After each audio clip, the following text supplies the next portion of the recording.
Alikho elishona lingenazo ezalo yamkela ke nazi esihamba phambili. Kuphazamisekile ukusebenza Emgungundlovu. Ukhongolose ukhwele wadilika ku-UMAGASHULE.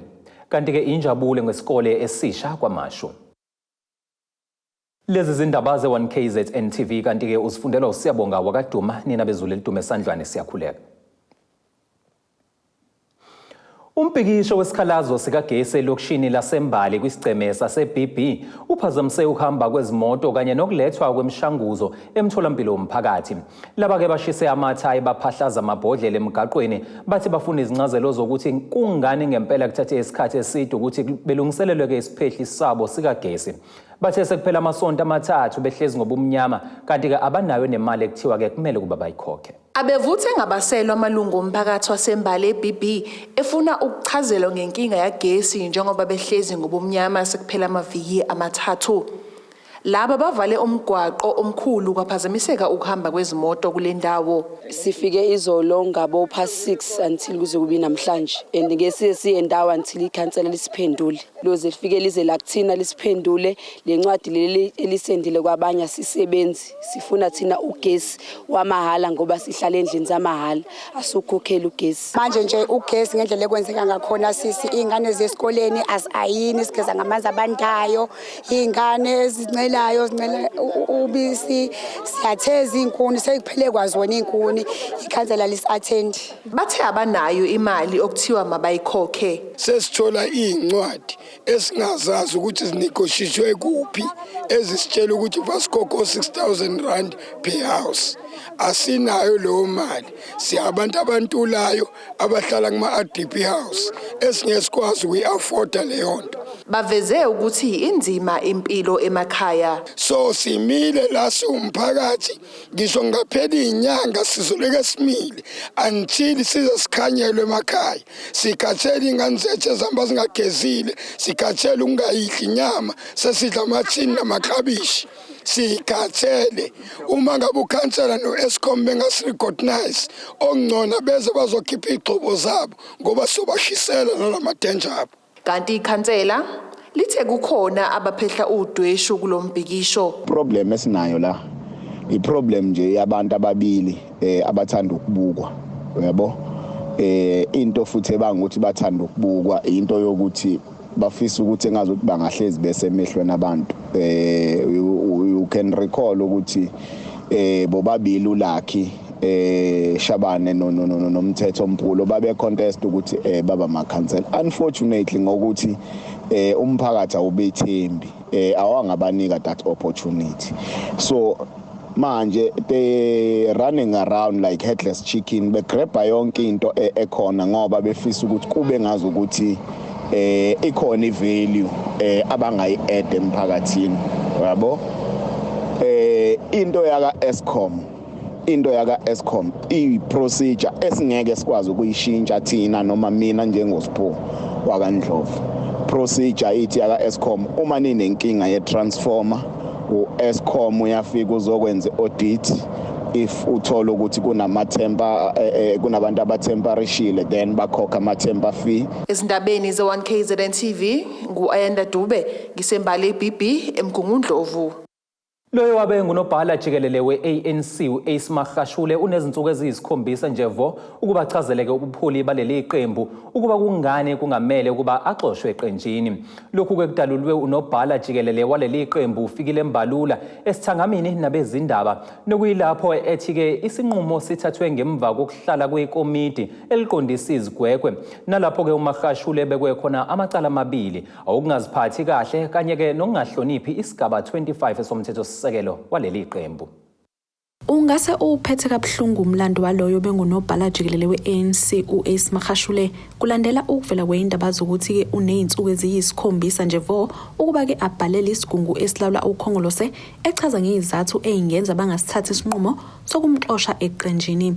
Ekhuluma esithangameni nabezindaba unobhala we-ANC uveze ke ukuthi ikomiti eliqondisa izigwegwe lihlalile emaphakathi nenyanga nalapho litholwe uMagashule enamacala okubalwe ukufaka iqembu ehlazweni ngesenzo sakhe sokubhala incwadi ngonyaka u2021 nalapho ke ayexosha khona umengameli we-ANC uCyril Ramaphosa.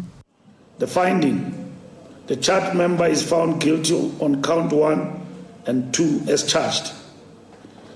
The charge member is afforded 7 calendar days from the date of being informed or becoming aware of this funding to make written submissions to the NDC through the office of the NDC Administrator, Comrade Rahmat Lamera, whose email address is there, to show cause why the ANC recommendation that the charge member be expelled from the organization should not be imposed as an appropriate sanction.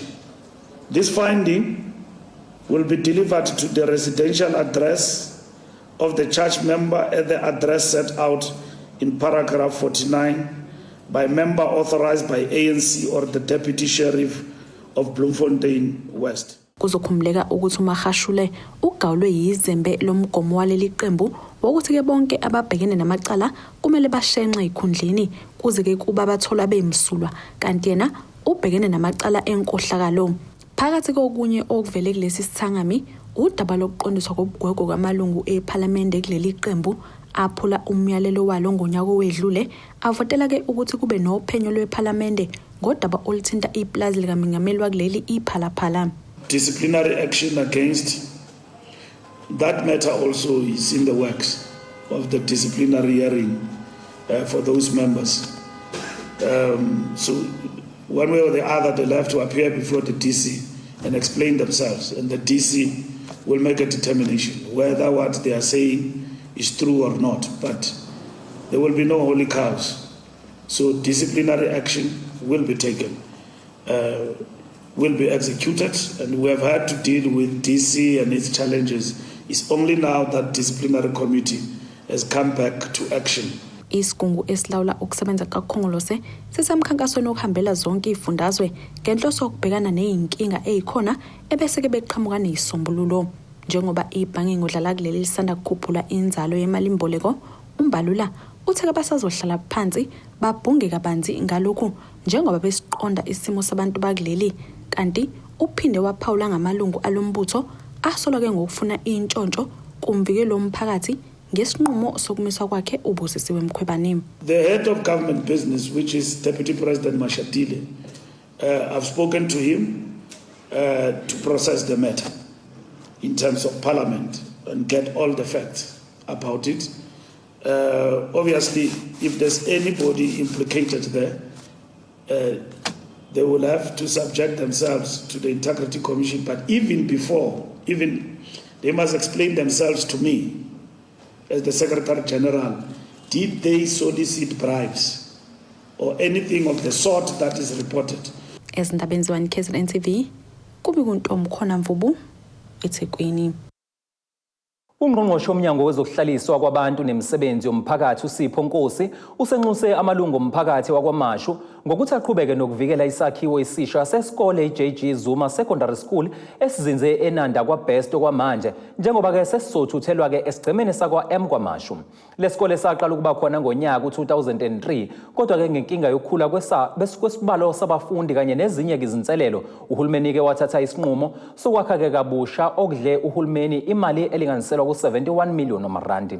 Ukuqhubeka ngendlela enokuthula kohlelo lokwakhiwa kwabusha kwalesi sikole uhulumeni uthunethemba lokuthi umphakathi wakwaMashu kanye nezinye izindawo ezisondele zizokwazi ukuzivikela ukuze sizoqhubeka nokukhiqiza imiphumela emihle. Umphakathi wakwaMashu kwaM kakhulukazi uyazi ukuthi lesikole sawo sisele eNanda kwaBest. Lesikole sabizwa ngegama lomunye umuntu obambili kakhulu okhulele la kwaMashu insizwa senkandla uformer president Jacob Gedlehlekisa Zuma. So ke ukuba khona kwalesikole sibizwe ngomuntu owaba umuntu ophambili kakhulu ezomzabalazo uyipride yabantu bakwaMashu. Ngicabanga ukuthi kungakho njena besiphethe ngezikhali zamantungo lesikole sabo. Sicabanga ukuthi bazoqhubeka futhi benze kanjalo. Ohlaka olumela abazali uthi bezikhona izinselelo njengoba lesi sikole besikwaBest ikakhulukazi izinga eliphezulu lobugebengu. Laphana besikhona besinazi inkinga ebezikhona ezifana nokuthi ugebengu kanye nespace ke besisincane kakhulu. Kodwa kuza la ke thina sikuthatha njenga nempumelelo enkulu kithina, sithokoze kakhulu ngoba mesibuka nje besides ukuthi isikole besisincane laphana la lena si advanced too much when it comes to ama resources esinawo compared to lesiyana. For example lana kunama class amaningi, nama computer room amaningi, nazo zonke ama resources amaningi, like besibuka la ngemuva ukhona even indawo yokuhamba ingane zama wheelchair. So si advanced kakhulu. So kithina njengabazali kuyasithokozisa futhi siyasamukela, siyasijabulela kakhulu isikole. Ungqongqoshe uthi kusezandleni zomnyango wezemfundo uthatha isinqumo sokuthi yini abazoyenza ngesakhiwo esidala salesi sikole sika Besta. Kuba umnyango kwezemfundo ozosho ukuthi kuzokwenzakalani kusona. Kodwa ke futhi funa siqonde ukuthi lesa sikole lesana lokho lapha Besta sakhiwe ku section 14 womhlaba. Akuyona indawo kahulumeni, is a private land. Vese ke nokwakhiwa kwaso uzobuza thina kahle nje. Sakhiwa yithina sasikole ngeimali zemnikelo. Ngakho ke angazi ukuthi sokwenzana. Umphakathi uzodecide ukuthi uwenzani lama class lana akhiwa kulela ndawo. Kanti lesi sikole kulindeleke ukuthi siqale ukusebenza ngonyaka ozayo. Ngotebogo Sibisi ke kwaMashu eThekwini. Ake sihlabe ikhefu sihlangabezena kanjani siyaqhubeka nendaba.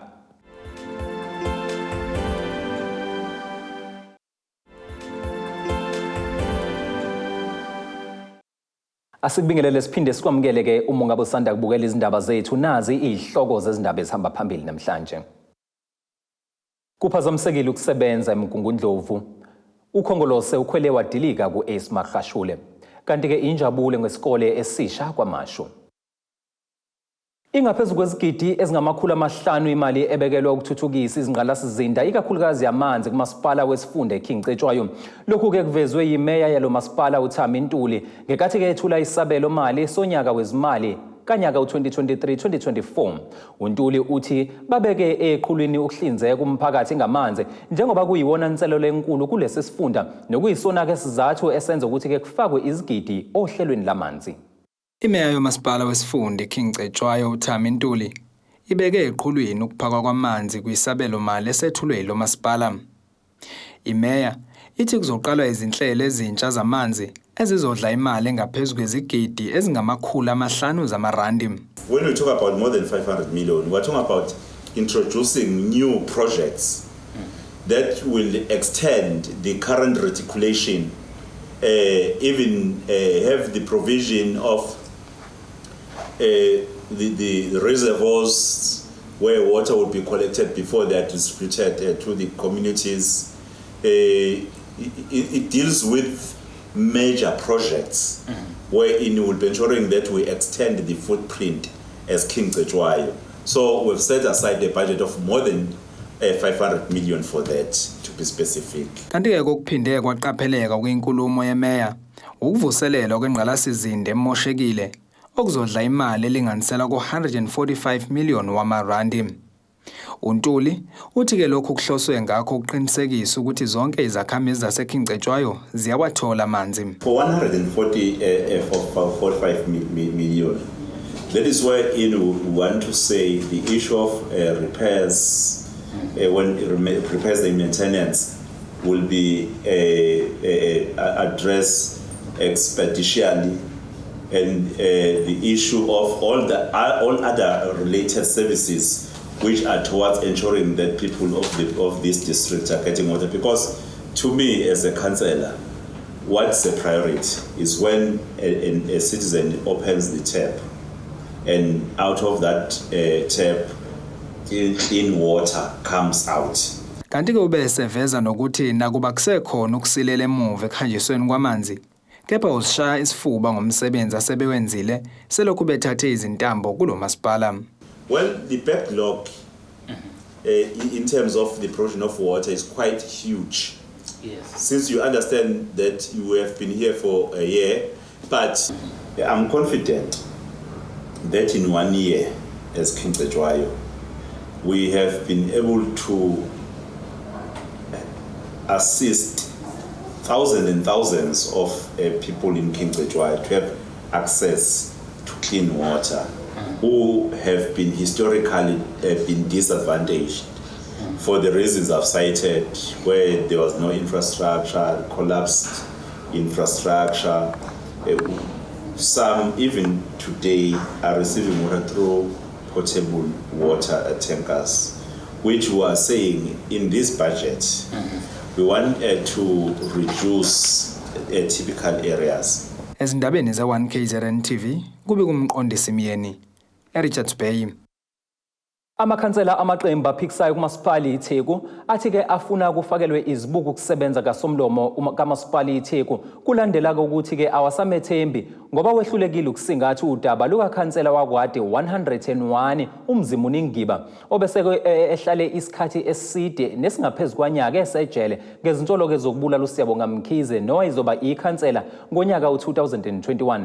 Lamakhansela asho lokhu nje kulandela ukuthi-ke namhlanje uSomlomo wethule umbiko wakhe eqinisekisa ukuthi-ke bayamxosha uNgiba njengekhansela kulandela kokungaziphathi kahle kwakhe engeze emhlanganweni womkhandlu wehluleka-ke futhi-ke ukuphendula uma ecela ukuthi-ke achaze ngokulova kwakhe emkhandlwini. Isethembiso esenziwa uSomlomo ngenyanga edlule ngodaba lukaNgiba namhlanje sigcine sifezekile njengoba ewethulile umbiko wakhe wokuthi bayamkhipha njengokhansela osekusele ukuthi kube umnyango ozokubusha ukubambisana nezindaba zomdabu okuyiwona uzobhala incwadi yokumkhipha ohlweni lamakhansela. Silwenzile uphenyo samnika isikhathi esanele bobuNgiba ukuthi ayikhulumele ngokuyayela umthetho. Safinyela esinqumweni sokuthi kuzomela senze isincomo ku-MEC noma umphathiso kaCocta uMama uBongi Mloyi ukuthi ukhansela uMzingiba simsuse njengekhansela laseThekwini.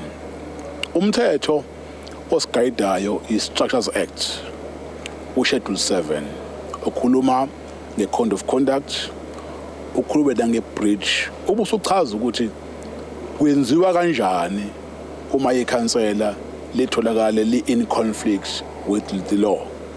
Amaqembu ezepolitiki asusa umsindo ngenyanga edlule ezokalisa ungenami mayelana naso lesenzo sikaSomlomo sokuziba udaba lukaNgiba obesehole isikhathi singaphezulu konyaka ekubeni esejele. I-IFP ithi ayisabthemba ubuholi bukaSomlomo.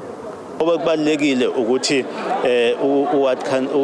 uSpeaker simtshele ukuthi lokho akwenzile it's uncalled for because fanele ngabade abhalela uMEC athathe isinqumo ngoba kuyihlazo ukuthi namanje ngoba sikhuluma nje isarali isangena ekubeni engekho emsebenzini kanti yini esiholelayo ngoba siholela ukuthi siwe semsebenzini. So ke besikusho njengayife ukuthi ubukeke ngekho fair kwamanye amaward sheshile uku-actor la khona kade kune by election ye-DA washeshe wadeclare narana ke kwakufanele asheshe akhulume ne-MEC yikho sithi uhlulwa umsebenzi wakhe ngoba akufanele ngabe secishe kwaphela unyaka uSomlomo engasithatha isinqumo ekubeni azi kahle ukuthi ucomrade wakhe usejele hayi ukuthi ucomrade wakhe uyagula hayi ngoba mhlambe nathi besithanda ukukhuluma kodwa ubani bekumuntu ogulayo ngabe se-understand kodwa ngoba sikhuluma la ngomuntu osejele ngamacala yikho ke besimgxeka uSomlomo. Iqembu DA naleThekwini lingelinye lamaqembu labhalela uSomlomo incwadi lifuna ukuthi uNgiba akhishwe kulesi sikhundla elikuvezile usuku namhlanje lithi liyawubonga umbiko noma uthatha isikhathi eside ukuthi usukunyele lolu daba. Siyajabula namhlanje se-DA ukuthi lolu daba lukaNgiba selifike egcineni ukuthi isikhathi eside inyanga engaphezulu kweziyishumi ehola ebe esejele ukuthi namhlanje kuthatha isinqumo sokuthi ke akakhishwe ohlwini lamakhansela okusho ukuthi ngeke asaqhubeka ukuthi aholelwe abakhokhi betela ngokwesephumula ohlwini lamakhansela. Nginakhona ngethemba lokuthi izoshesha nale process uma ihamba kwiCocta kube ukuthi ngoJune ube ngasaholi. Sizozama usimonitha ukuthi iyoshesha yini ngeke iphinde idelay futhi nakhona ngoba ivili nale bisevele sidelayile. Ubuholi be-EFF eThekwini butho kuxa kakhulu ukuthi ANC inayo imigome eyazibekela yona yokuthi umuntu mangabe ehamba enkantolo kuzomela shenxe esikhundleni kodwa kungiba kubonakala kuthanjiswa isandla. Iqembu lakhe nje uMr Ngiba iAfrican National Congress liwenze umsebenzi wabanzima for wonke amakhansela ngoba kugcine sekufanele kube amaqembu ahlukahlukene abhalayo ekhuluma ngalolu daba osakudilwe nalo ngoba siyazi phela ukuthi nalo liqembu linama policies alo. Step aside is one of the policies abanawo aba resolve ukuthi uma ngabe kuthi khona umunye wabo abaholi especially oku-government abamdeploye uma ngabe kuthi kunamacala abekwe wona abucayi noma serious ama-allegation a-serious uyacelwa abizwe i-leadership imtshela ukuthi you must adhere to this rule of step aside. So sikubuka-ke lokho njengento engakhombisi ukuthi bakwazile ukuthi babe proactive. Sekubuye ngazi ukuthi bona bebezama ukuthi bamvikela mhlawumbe aqhubeka athola imali yabakhokha intela kodwa engeze emsebenzini. Usomlomo uthi ukudedela kwakhe izincomo sibona namhlanje akusho ukuthi ungiba umholo wakho uzovaleka kepha amandla aselele kumnyango ozokubusa ngokubambisana nezindaba zomdabu okuyiwona ozomela ubhala incwadi ibhalwe ungiba yokumxosha. Umholo kaBabungiba uyomiswa mhlazane umphathiso uMama Mbongimloyi ethatha isinqumo sokumsusa njengekhansela ngoba lamagama esingisi abalekile. I-Structures Act sithi usomlomo kumele enze incomo recommendation kwi-council. Ilokho ke namhlanje besikwenza bese kwethula incomo. Kanti uxoshwa kaNgiba kuyobe sekusho ukuthi kuzoba nokhetho lokuchibiyela kaWard 101. Kodwa Sibisi ngibeka ngiseThekwini. Umphathi wechweba lakwaTransnet eRichards Bay enyakatho nesifundazwe KwaZulu-Natal uDennis Mqadi uthi basezinhlelweni ke zokwenza kangcono ukusebenza nokungena kwamaloli athutha-ke amalahle nokunye njengoba ke edala isiminyaminya emgaqweni. Umqadi ubekhuluma kanje kwisithangami sabezindaba ebesihloseke ukucacisa kabanzi ngezinhlelo namasuke nje azosetshenziswa yile nkampani ukunciphisa ke isiminyaminya samaloli emgaqweni. Kwisithangami sabezindaba besibizwe inkampani yakwaTransnet eRichards Bay enyakatho nelikaMthaniya nebehloseke ukucacisa ngohlelo lokuthuthwa kwempahla yohle ngohlelo lamaloli nokuthi iziphi izindlela noma amasu abazowasebenzisa ukunqanda isiminyaminya samaloli emgwaqweni waseRichards Bay. Indaba ke yamaloli athutha amalahla agcwele umgwaqo eRichards Bay isengumndaba mlonyeni namanje kwabezindaba kanjalo nasemphakathini. Umphathi wechweba lakwaTransnet eRichards Bay uDennis Mqadi ephendule eminye imibuzo yesidatheli malungana ukuthi ke ngakube yini edale yonke leshinqoshonqosho yamaloli ubese ephendula ngokuthi ke kungenzeka ukuthi ukuvela kwamathuba amasha okuthunyelwa kwempahla kwamanye amazwe ikakhulukazi amalahle ikhona ke okube nomthelela kulokhu. East European conflict it created a new opportunity for export of alternative energy generation, which is coal. So the South African market then found itself that this is an opportunity, but the problem is at the port you don't have a capacity. So and that port capacity was then created under TPT, and TPT then moved from 8 customers, I think in one of the slides, from 8 customers to 20 customers. So it's like additional 12 customers with a multiple access to the same terminal, same footprint, same everything. So you have to actually jungle through to ensure that there is enough service for the customers. That moved the coal, I think in one of the presentation, moved the coal from original capacity of 3.5 million tons they're exporting per year, I think, to 11.71 million. Ngemumva kwezingxoxo eziningi ababenazo ke ikakhulukazi nomasipala waseMhlathuze babe sebefinyelela kwisivumelano sokusebenzisana nokuyilapho ke abavumelana khona ngokuthi ke akube nendawo abazosebenzisa ukuze kube ke nokuhleleka ukuhamba kwamaloli. So a long-term solution to that is a staging area. So we have been involved with the municipality on a lot of time. There are 2 sections of it. The one is a long-term. I think everyone knows Banana Sport. Somewhere, so there is a banana sport area. It's identified to become one of the biggest staging area that is going to be done in the vicinity of the port. And then the second one is next to ZCBF. I'm not familiar with this acronym, but ZCBF, they got 2 sections that they finalized, and that's the one that we push every day to ensure that we're getting it up and running. So if no one is moving, it will store 350, and if 350, so it's 700.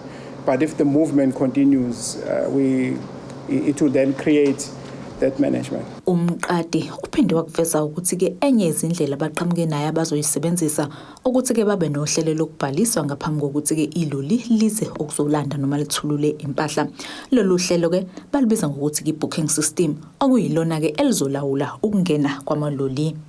You're going to have to enforce the booking. Otherwise, it's going to happen the truck is going to arrive at the port.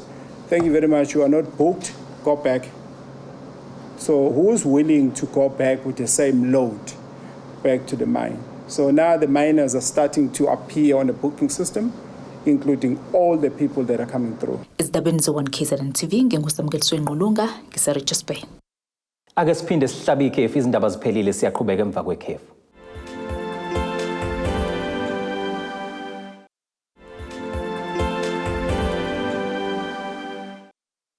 Asikubingelele siphinde sikwamukele mongabe usanda kubukela izindaba zethu, nazi izihloko ezihamba phambili namhlanje. Kuphazamisekile ukusebenza Emgungundlovu. Ukhongolose ukhwele wadilika ku-Ace Magashule. Kanti ke injabule ngesikole esisha kwaMashu. Ake siphinde sikubhekele ngosini yezomnotho.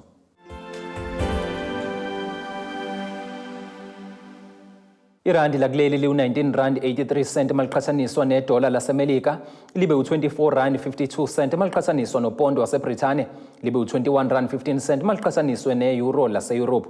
Igolide ke lona lingu-1,955.16 i-ounce, kuthi uwoyela ongahluziwe ube u-$73.54 umphongolo.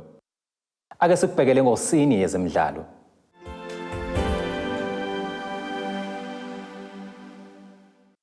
iMaritzburg United kulindeleke ukuthi ke iqala umkhankaso wayo wokuzama ke ukugcina indawo yawo esigabeni ke esikhulu sebhola likanobhutshuzwayo kuleli iDStv Premiership ngemva kokuba ke iMarumo Gallants idliwe yizembe.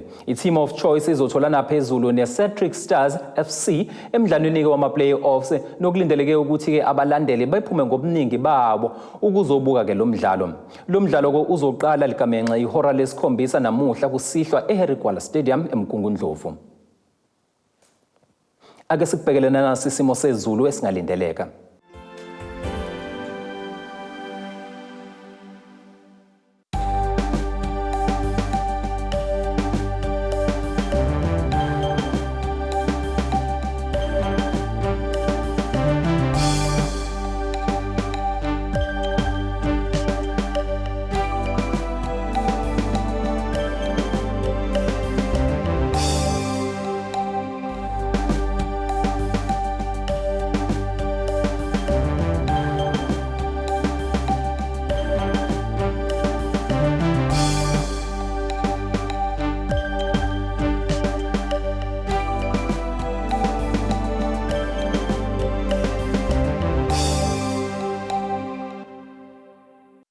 Zulu mnyama ondlela zimhlophe siyaziguqisa ezanamhlanje sihlangabeze kanjani futhi kusasa ngesikhathi esifanayo.